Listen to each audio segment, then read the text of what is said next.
Rain was hammering the roof so hard it sounded like the sky was cracking open, and the hallway lights flickered like something out of a movie. The air smelled like wet pavement and bad memories. I was halfway through a cold slice of pizza, sitting on the floor of my half-furnished apartment, when the buzzer went off. Long, insistent, not the kind of ring someone gives when they're confused. This was the kind of ring someone gives when they know exactly where they are, and they want to be let in. I stood up slowly, wiping grease from my fingers onto my shirt without thinking. Checked the peephole. And there she was, Brittany, hair soaked and clinging to her face. One shoe missing, clutching her phone like it was the only thing keeping her heart beating. And she had the nerve to wear the hoodie she stole from me 2 years ago, the one she said she never liked but never gave back. I didn't open the door. I didn't speak. Just stared through the peephole, wondering if maybe I was finally losing it for real. Because she left me. Just left. For a party. 2 years ago. Red dress. Manicured nails. Curled hair. Eyes full of contempt. "It's Mandy's birthday," she had said. "Don't wait up." And I didn't, not just because I was tired of begging for scraps of her attention, but because part of me already knew she wasn't coming back. The way she looked at me that night, it was like I was a burden. Something she had to shrug off to go be the real version of herself. That version didn't include me. She walked out and never came home. Tried calling, texting, reaching her parents. Nothing. It was like she'd been deleted from existence, but only for me. A week later, I heard from a mutual friend that she'd flown to Miami with Ryan, some clown she worked with. She called it finding herself. I called it betrayal.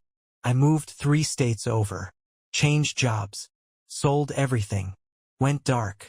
I rebuilt my life from scraps with the weight of her absence still clinging to me like smoke. And now, she was outside my door like it was nothing, like we were just picking up after a stupid fight. She finally noticed I wasn't opening the door, looked straight into the peephole like she could see me. "I know you're in there, Jake," she said, voice hoarse. "Please, just 5 minutes." The audacity. 5 minutes. That's all she thought it would take? My hand hovered over the lock. Not because I was thinking about letting her in, but because I wanted to see why she was here. Because women like Brittany only come back when their world is burning down. And something in her eyes told me it already had. I opened the door. Not because I forgave her, not even close. I just needed to see it. See the damage. See what was left of the woman who'd once said she loved me, and then disappeared into thin air like I was nothing but a chapter she skipped. Brittany stumbled forward like she thought I'd pull her into my arms. I didn't move. She looked smaller than I remembered. Pale. Frayed around the edges. That calculated confidence she used to wear like perfume? Gone. Just an empty shell now, wrapped in a soaked hoodie and smeared mascara. She looked like she hadn't slept in days. Still, her voice cracked through the silence with the same manipulative softness she'd always used when she wanted something. "Jake." I didn't know where else to go. I shut the door behind her, didn't answer, just walked to the kitchen and grabbed a towel, tossed it her way. She flinched when it hit her hands. "Good. You got 3 minutes," I said. "Talk." She hesitated, took a shaky breath. "I messed up." That made me laugh. The kind of laugh that doesn't sound human. Bitter and dry and almost feral. "Messed up," I repeated. "You abandoned me." Her eyes welled up instantly, like she couldn't believe I wasn't hugging her, wasn't telling her everything was okay, like the last 2 years hadn't happened. "Ryan lied to me," she said quickly, desperate. "He told me things. About you. Said you were cheating, that you'd been sleeping around. He showed me screenshots, Jake. I didn't know who to believe. I didn't even blink. Then why didn't you ask me?" I said low. "Why didn't you call me once before vanishing with him?" She opened her mouth, closed it, looked down. "Because I wanted to believe him," she whispered. "It made it easier. I needed a reason to leave." There it was. The truth. She wanted to believe I was the villain so she could run off with her new toy without guilt. She didn't care if it was true. She just needed to justify stabbing me in the back. "You didn't leave because of me?" I said, voice sharper now. "You left because you're a coward." Her mouth twitched. "I thought we were dead already, Jake. You were distant. Always working. Always tired. You made me that way." I snapped. "You spent months checked out, glued to your phone, turning your back to me in bed every night. You think I wanted to become a ghost in my own home?" She stepped back like I'd hit her. "I didn't care." "What happened?" I asked finally. "Why now? Why show up 2 years later with no warning?" And just like that, her entire face changed. The tears stopped. Her lips tightened. Eyes narrowed. "He left me," she said flatly. There it was. Ryan, the bartender, the fun guy, the one she threw our marriage away for, had dumped her. And now she was crawling back. To me. The safe option. The fallback plan. The one she thought would still be here, waiting. "You weren't supposed to move on," she said, and it was the most honest thing that ever came out of her mouth. And the most disgusting. I stared at her, stunned. Not at what she said, but at the fact that she believed it. "You need to leave," I said quietly. "Now." "Jake, please," she stepped closer, hands shaking. "I don't have anywhere to go." "Not my problem," I cut her off. But she didn't move. Her face twisted into something colder. The fake sweetness melted right off. And just like that, the real Brittany stepped into the room. "You think she cares about you?" she hissed. "That new girlfriend of yours? I've seen her. She's not me. You think she's gonna stay when she finds out who you really are?" Ah, so she had been watching. Suddenly, it all made sense. This wasn't a desperate plea for forgiveness. This was a mission. She didn't want me back. She just didn't want anyone else to have me. And that was just the beginning. She didn't even pretend to be hurt after I told her to leave. That mask of vulnerability? Gone. Just like that. 1 second she was the broken woman in the rain, begging, and the next she was Brittany again. Cold. Sharp. Calculating. The same woman who once told me during a fight that being married to you feels like drowning in beige. She crossed her arms and stared me down like she was back in control. "You're seriously going to throw me out in the middle of the night," she said. "After everything?" I tilted my head. "Everything? You mean like the time you ghosted your own husband for a guy who served tequila shots for a living?" Her eyes narrowed. "Don't talk about things you don't understand." "Oh, I understand just fine," I said. "I understand you ran off with someone who fed your ego and promised you excitement. And now that the ride's over, you're looking for the one person stupid enough to still care." She didn't answer that. Instead, she walked past me like she still had that right and stood in the kitchen, dripping water on the tile. Looking around, judging. She always did that. Even in silence, she found a way to make you feel small. "You're living here," she finally said. "This is what you downgraded to?" It was instinct, really, the laugh that came out of me. Not joy. Not amusement. Something deeper. Something darker. "Better than living with someone who lies in her sleep," I said. That's when she lost it. "Lies? You want to talk about lies? Let's talk about how you were so boring I had to fake half our marriage just to stay sane." There it was. No more mask. No more performance. Just her. Raw. Mean. Unfiltered. And I let her speak. Because I needed to hear it. Every last poison-soaked word. "You think Ryan was the first?" she hissed. "You think I waited until the end? You were working late nights, remember? Business trips? I got tired of being invisible. You were already gone, Jake. I just got there first." I didn't respond. Because something inside me had just turned off. Whatever tiny, desperate ember of love or confusion or longing I might have buried over the last 2 years, she stomped it out with her own mouth. "You done?" I asked, voice steady. Too steady. She opened her mouth again, but I didn't let her. "I don't care," I said. "Not anymore. What you did, how many guys you fooled around with, it doesn't matter. You're not my wife. Not in any way that counts." Her nostrils flared. I could see the panic creeping back in. Because now she knew. I wasn't mad. I wasn't broken. I was done. She paced the living room like a caged animal. "So what now? You just throw me out and pretend none of this happened?" I shrugged. "That's how you handled it." Her voice cracked then, not with fake tears, but with rage. "I had to come back," she snapped. "You don't understand what I've been through. No, I said, and I don't want to. She stopped. Went quiet. And that silence stretched between us like a wire ready to snap. Then she asked something so absurd it almost didn't register at first. Can I stay here, just for a few nights? I turned and looked her dead in the eye. You really think I'm going to let you sleep under my roof, I said, after you cheated, disappeared, lied about why, and then insulted everything about my life? She looked confused. Hurt. Like she truly couldn't understand the word no. So I clarified. You've got 30 seconds to get out, I said, walking to the door and pulling it open. After that, I call the cops. Your choice. She didn't move right away. But eventually she did. Grabbed her soaked purse, stepped out into the hallway, and turned just before I shut the door. I hope she breaks your heart, she said. I hope she ruins you. And then she was gone. I leaned against the door, listening to her footsteps echo down the stairwell. It should have felt like victory. It didn't. Not yet. Because something about the way she said that last line felt more like a warning than a curse. The silence that followed was almost louder than the fight.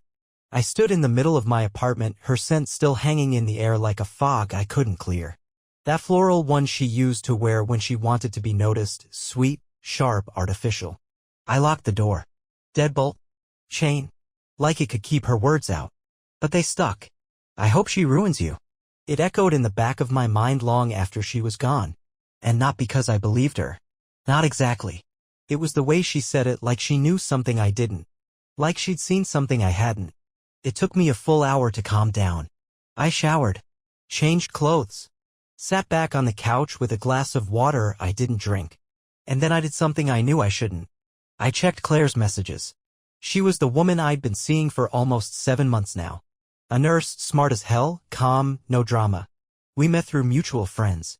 She was the first woman who didn't make me feel like I had to earn her interest every second. Being with her felt easy. Real.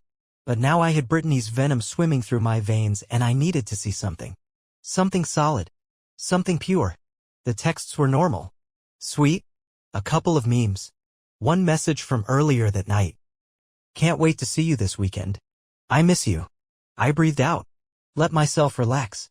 Maybe Brittany was just lashing out. Trying to poison the well on her way out. Wouldn't be the first time she tried to ruin something she didn't understand. And then right as I set my phone down, it buzzed. Unknown number. You don't know what she's hiding. That was it. No name. No follow-up. Just that one sentence. I froze. It couldn't be a coincidence. Couldn't be random. The timing was too perfect. But the number was completely new, no record of it in my contacts, no area code I recognized. I replied. Who is this? No answer. I stared at the screen, waiting. 10 minutes passed. 15. Nothing. I called Claire. She didn't answer. Straight to voicemail. Now I was spiraling. I told myself it was nothing. Just Brittany playing games. But she couldn't have known Claire's number. Not unless. I opened up Brittany's old Instagram, one of the few accounts she hadn't blocked me from. She hadn't posted in months, but I noticed something weird. A story uploaded just hours ago. It was a photo of my apartment building from across the street, taken in the rain. The caption? Old habits die hard. I stared at it for a long time. My jaw locked tight. She had been watching. Maybe for weeks. Maybe longer. I'd been so focused on forgetting her that I never thought to check if she was already back. This wasn't a mistake. This wasn't a coincidence. This was a move. And I hadn't even seen the start of it yet. Sleep wasn't an option. I tried. I really did. But every time I closed my eyes, I kept seeing that picture, my apartment building shot from the sidewalk like a scene in a stalker thriller. Brittany had been out there. Watching. Maybe listening. Maybe even closer than I realized. I turned off all the lights and pulled the curtains. Triple-checked every lock. The place was quiet, but it didn't feel safe. The worst part? I couldn't shake the idea that she wasn't working alone. The anonymous message about Claire. The way Brittany said, you think she's going to stay when she finds out who you really are? That wasn't just bitterness. It was targeted. Like she'd been waiting to drop that line at the perfect moment. Like she'd rehearsed it. I didn't want to believe Claire had anything to hide. But Brittany had a talent for digging under your skin, finding the hairline cracks, and splitting them wide open. I needed clarity. So I called Trevor, my best friend since middle school. He was the one person who stuck around through the fallout, the vanishing act, the rumors. The one who never once said I told you so. He picked up on the second ring. Tell me you're not calling because she showed up, he said, voice low and tired. Wish I could. Jesus, where? My place. A pause. You let her in? For about 5 minutes, I said. She melted down. Said Ryan dumped her. Tried to guilt her way into staying the night. Trevor exhaled sharply. You didn't let her, right? Of course not. Good. That woman is a virus, man. You let her get her foot in the door, she'll infect everything again. Yeah, well, I muttered, she already started. I told him about the text. The photo. The cryptic message. The thread about Claire. He was quiet for a second. Then said, you want me to look into it? Trevor was a PI now, left the military, got licensed, built up his own business in Chicago. He had a way of finding things no one wanted found. You think it's overkill? I think, he said, if Brittany's back, it's not by accident. And if she's dragging Claire into this, there's a reason. I gave him Claire's full name, phone number, a few details, where she worked, where she lived. I hated myself for it. Felt like I was betraying someone who'd only ever been kind to me. But something in my gut had started to itch. After we hung up, I sat in the dark, phone in hand, waiting for Claire to call back. She finally texted around 4:12 a.m. Claire, sorry. Fell asleep early. Everything okay? Normal. Innocent. But now I couldn't trust what was real and what was staged. Was she being genuine? Or was she carefully crafting that reply, trying not to tip me off? I stared at the screen for a full minute before typing. Me, yeah. Just had a weird run-in tonight. I'll tell you about it tomorrow. Claire, weird like how? You're okay, right? Me, I'm fine. Just tired. Call you after work. Claire, of course. Sweet dreams. The heart. I used to find comfort in that. Now it looked suspicious.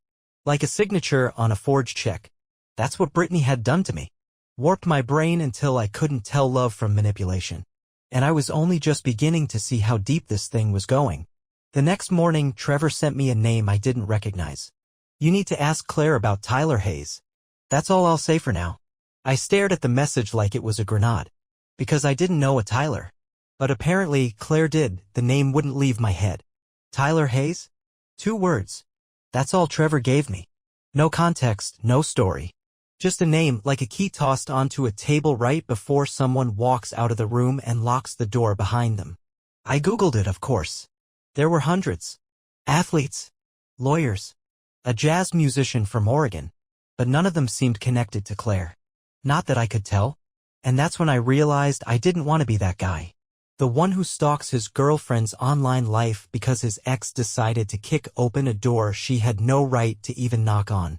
But I also couldn't ignore it. Trevor didn't deal in nonsense. He didn't throw names around just to stir up drama. If he sent me Tyler Hayes, it was for a reason. So I waited until Claire and I met for dinner that night. She showed up in scrubs, hair in a messy ponytail, smiling like it was just another Thursday. She kissed my cheek, asked about my day, told me hers. And I couldn't stop hearing Brittany's voice in the back of my head. You think she's going to stay when she finds out who you really are? I waited until the waitress cleared the plates. Until Claire started sipping her wine. Then I just said it. Who's Tyler Hayes? She didn't flinch. Didn't choke. Didn't laugh. But she didn't answer right away either. Her eyes shifted just slightly. Down to her glass. Then to the salt shaker. Then back to me. Why are you asking me that? She said softly. I didn't look away. Just tell me. She set her glass down. Folded her hands like she was bracing herself. Tyler was my ex, she said. We dated on and off for years. Before I moved here. It was complicated. How complicated? She sighed. He didn't want to let go. Even after I made it clear I was done. He showed up at my job a few times. Tried to message my friends. I blocked him. It's over. I nodded slowly. Then why did Trevor find his name linked to you, last week? That cracked something. Her face went still. Not scared, more like stunned that I'd known. She blinked. Frowned. He reached out again, she admitted. Just once. Sent me a DM from a new account. Said he was in town. Said he missed how things used to be. I didn't respond. I swear. I looked at her for a long time. Not angry. Just tired. Why didn't you tell me? I didn't want to give it power, she said. Didn't want to bring that into our relationship? You've already been through so much, Jake. I believed her. But it didn't make the feeling go away. That cold edge in my gut. Because I didn't find out from her. I found out from Trevor, who probably found it digging where no one should have had to dig. Claire reached across the table and touched my hand. I'm not Brittany, she said. I wanted to believe that. And I almost did. But when we got back to my apartment later that night, I noticed something. My bedroom window was unlocked. I always lock that window. It's a habit. A rule. And I hadn't opened it in weeks. I locked it again, slow, and turned to Claire. You opened this earlier? I asked, trying to keep my voice even. She frowned. No. Why? I didn't answer. Because if she didn't open it, then someone else had. And now I was done guessing. The game Brittany had started? It wasn't over. It hadn't even peaked yet. I didn't sleep. I lay there, eyes wide open, listening for sounds that didn't belong. Creaks, footsteps, anything. Claire slept beside me, completely still, breathing slow, peaceful. And that was the problem. I couldn't tell if it was real or if she was pretending. By sunrise, I'd made a decision. I got out of bed quietly, made coffee, and sat in the kitchen staring at the locked window like it was a crime scene. There were no fingerprints, no pry marks, nothing to prove someone had been inside. But I knew I hadn't left it open. So either I was losing it, or someone else had been here. Brittany? It wouldn't have surprised me. She knew where I lived, knew the layout, knew my routines, and more than that, she knew how to plant doubt like a seed and let it rot everything from the inside out. Trevor texted me around 9 a.m. Trevor, need to talk, face to face. We met at a diner off the freeway, neutral ground, nowhere Brittany would look. He slid into the booth across from me, serious as hell, no coffee, no smile. I found more on Claire, he said. My stomach sank. What does that mean? He reached into his coat, pulled out a folded manila envelope, and pushed it across the table. I wasn't going to dig. You asked about Tyler, I dug. But once I started pulling at threads, man, you don't even know how deep this goes. I opened the envelope. Photos, emails, screenshots, a copy of a police report. My brain struggled to keep up. Claire had a restraining order against Tyler. That much lined up. But the details? That's where it got murky. 3 months ago, the order was dropped by her. And 2 weeks after that, there were hotel receipts. 2 people. Same room. 2 nights. Could have been a coincidence, Trevor said. Until I pulled the security footage. He showed me his phone. Pressed play. Claire, laughing, getting into the elevator with a tall guy in a baseball cap. No sound, but the way she looked at him, I recognized that look. It was the look she used to give me. I'm sorry, Trevor said. I didn't want to be right. I sat there, staring at the screen. Not angry, not heartbroken, just numb. Why? I finally asked. Why stay with me if she was still messing with him? Trevor leaned in. Because she was hiding from someone worse. I blinked. Worse than Tyler? He nodded. Your ex-wife's been watching her too. What? He pulled up another photo. Surveillance still. Brittany, sitting in a parked car across the street from Claire's apartment. Camera zoomed. Clear as day. She's not just obsessed with you, Jake. She's watching everyone close to you. She's not trying to win you back. She's trying to burn your life down piece by piece. I leaned back in the booth, my pulse thundering in my ears. Trevor's voice dropped lower. And she's not done. My phone buzzed in my jacket. I checked it. Claire, can you come home? Something weird just happened. There was a box on your doorstep. No name. No note. Trevor saw the look on my face. What now? He asked. I stood up, grabbed my coat, and said the only thing that made sense anymore. She's escalating. I drove like the pavement owed me answers. Every red light felt like a dare. My grip on the steering wheel was so tight my knuckles ached. Trevor followed in his car, insisted on it. I didn't argue. I didn't say much at all. The only thing running through my head was the box. No name. No note. Just like Brittany, messy, calculated, invasive. By the time I pulled up to the apartment, Claire was standing just inside the doorway, arms crossed tight over her chest. She looked pale, shaken. The box sat by her feet, taped shut. No markings, just plain cardboard. You didn't touch it? I asked. She shook her head. I don't even know who dropped it off. It wasn't there when I got up. I had a bad feeling. Trevor stepped in, gloves already on. He crouched next to the box, studied it like a bomb tech. He didn't open it right away. First, he checked the seams, pulled out a UV flashlight, ran it along the surface. Claire's eyes darted between us. Can someone please tell me what's going on? I turned to her. You said Tyler messaged you last week. Her face tightened. Jake, don't lie to me. I know about the hotel. She swallowed. Hard. Her lips parted. But Trevor's voice cut through. It's clear. No wires, no chemicals. Just paper inside. He looked up at me.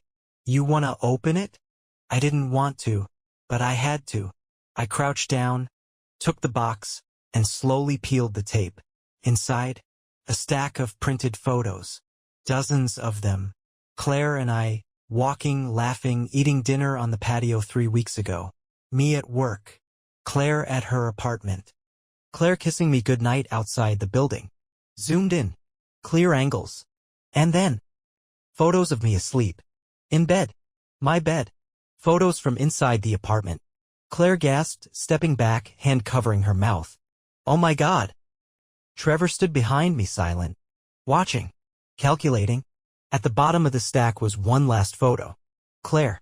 At the hospital. Talking to a tall man with a blurred-out face. But the focus wasn't on them. It was on the shadowy reflection in the window across the street. A woman holding a phone. Wearing that same oversized hoodie I knew too well. Brittany.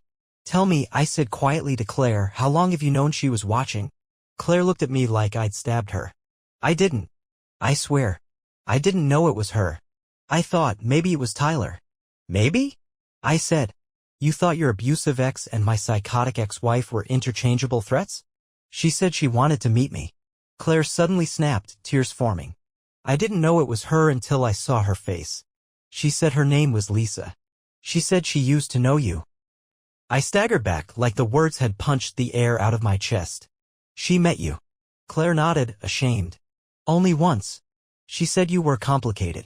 That she just wanted to talk to me. She was charming. Calm. I didn't think. Trevor cut in. This wasn't random. She's playing long-term now. She's manipulating everyone close to him. Building stories. Doubts. She's already inside. I looked down at the photos again. Inside. She had been inside. Not just watching. Not just threatening. She'd been in the room. In my apartment. Standing above me while I slept. And I hadn't even known. This wasn't about getting back together. This was about control. Trevor turned to me. You can't stay here. I nodded. And Claire, trembling, finally whispered what none of us wanted to say. She's not going to stop, is she? No. She wasn't. She was just getting started. We packed bags in silence. Claire grabbed essentials, scrubs, her passport, a duffel of toiletries, and barely spoke. She was shaking but focused. Controlled panic. I'd never seen her like that. No tears now, just urgency. Like some instinct finally kicked in and told her this wasn't just a bad ex problem. This was war. I took only what I needed, laptop, IDs, a change of clothes, and that box of photos.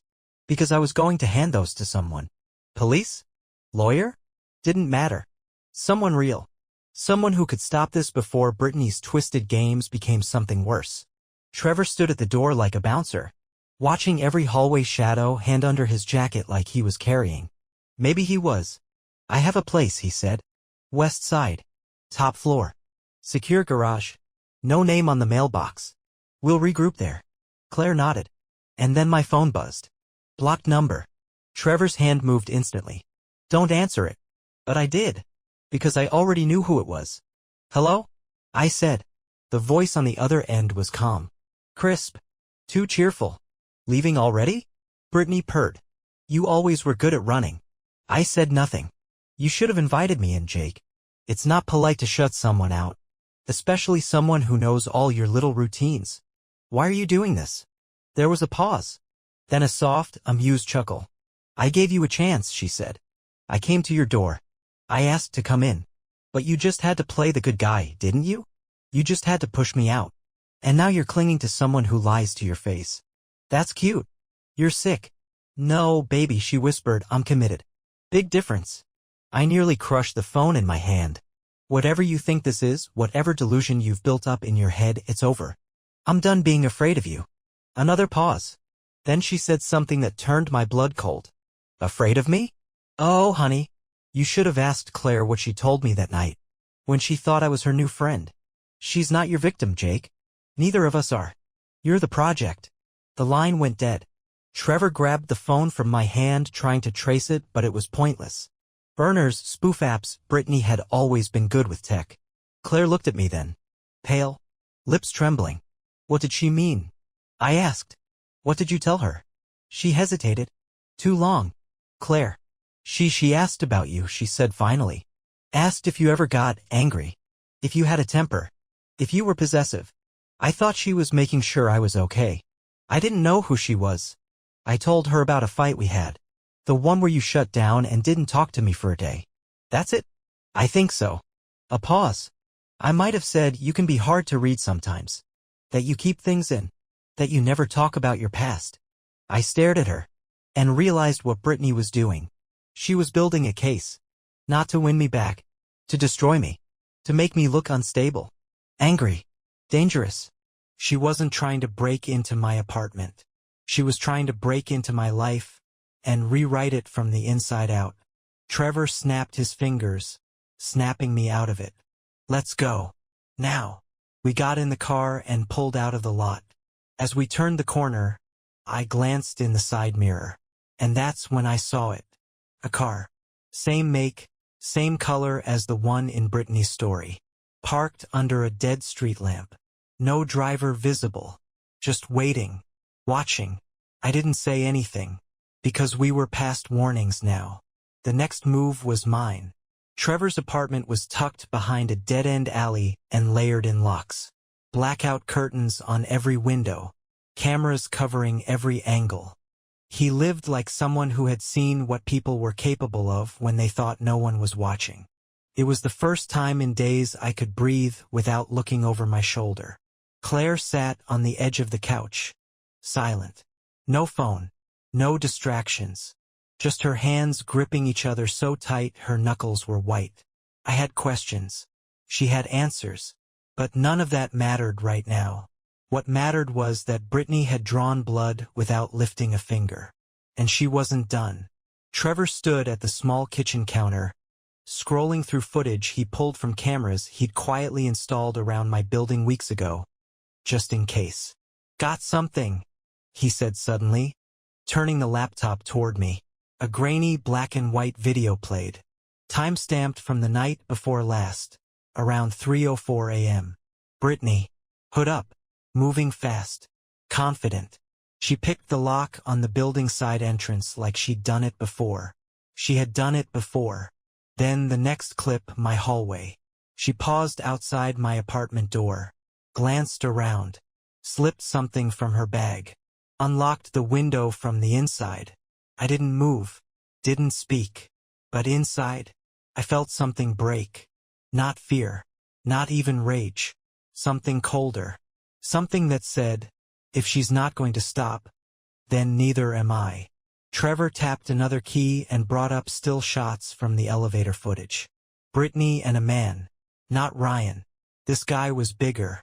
Older. Face partially obscured by a hoodie. But not enough to miss the smirk. They weren't just watching me. They were working together. I ran the plates on the car you spotted, Trevor said, not looking at me. Registered to a shell company in Nevada. Guess what else that company owns? What? A short-term rental 2 blocks from your apartment. One Brittany Simmons checked into a week ago. Clicked. She'd never left. She'd been living nearby planning this. She hadn't come back because she missed me. She came back to erase me. Trevor leaned over the table. We've got two options.